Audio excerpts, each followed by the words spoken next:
kung yung pangpang na yan, ito yung stone map niya, ito yung mapa niya na kahawid doon sa tunay na lugar. Gamit yung compass natin, madali lang siyang makumpara. Kahit na maliban sa di mo siya gamitan ng compass, kung titignan mo lang siya na angle, yung parte na yon, yung pagpang, yung sentro ng tinuturo natin, at saka dito ay pareho yung angle. Di pwedeng itong rolling na parte sa bato ay ganyan yung posisyon, di pwedeng dito ka haharap. Mali.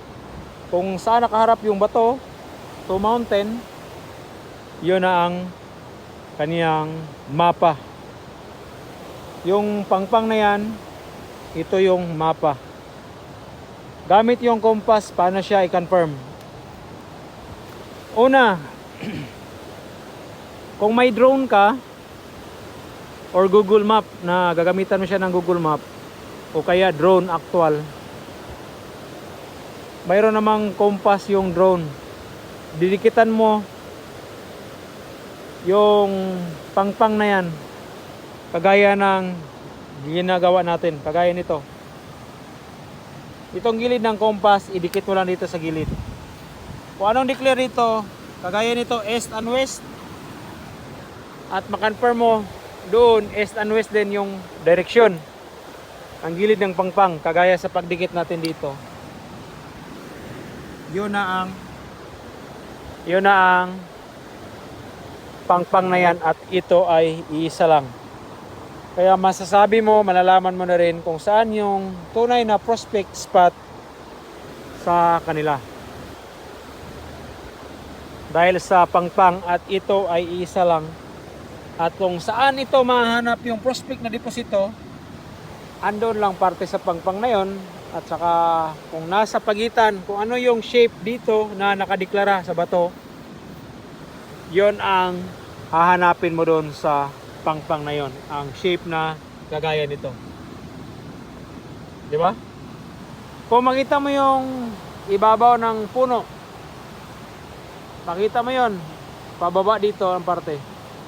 Ibig sabihin, dito at dito is pababa. Pareho lang ang pinapahiwatig.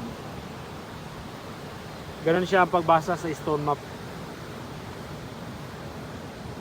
At meron din akong ibigay sa inyo na ikalawang parte ng stone map na pareho lang din ang paliwanag nito. At connection sa kadugtong ng mountain na to, kadugtong ng binabasa natin dito, konektado sa kanya. Ito lang siya kanya, mga boss. Ganun lang din ang pagbasa, pareho lang din. Ito, nasa tabing ilog. Kung ano yung pinakita ko sa inyo, pinaliwanag sa umpisa, doon sa unang stone map na sinasabi ko, ganun lang din dito. Kita niyo yan? Tuwid na linya at saka may dot sa ibabaw na malaki. Same lang din ang gagamitin natin, gagawin. Dikitan mo siya ulit ng compass, kung anong declare dito, kagaya nito, ang linya is nakadeclare south to north. Ang mapa niyan, ginawa ng mapa na yan, ito siya, itong pangpang. Kita niyan? Ayan. Yan mismong pangpang na yan ang ginawang mapa. Ayan. Ang nakadeklara dito is south to north. Ibig sabihin yung mountain na yan, o naka-accurate yan ng south to north, ibig sabihin yung mountain na yan at ito ay isa lang. Kaya yung linya dito na nakadeklara dito sa bato, doon mo hanapin sa pangpang na yan. At saka yung prospect na deposito nasa pangpang. Ganun lang siya ang pagbasa. Kung nakukulangan ka pa, sigurado marami pang mga sign marker na nagtutugma para sa pangpang na yan at saka sa mga bato na nakadeklara dito. Kagaya nito, na yung linya. Konektado sa kanya dito. Linya, tapos may linyang pababa. Madali lang pinapawati yan. Ibig sabihin, curving sa pangpang na yan na may kanal sa gilid. Ganun lang siya ang pagbasa. Accurate lahat.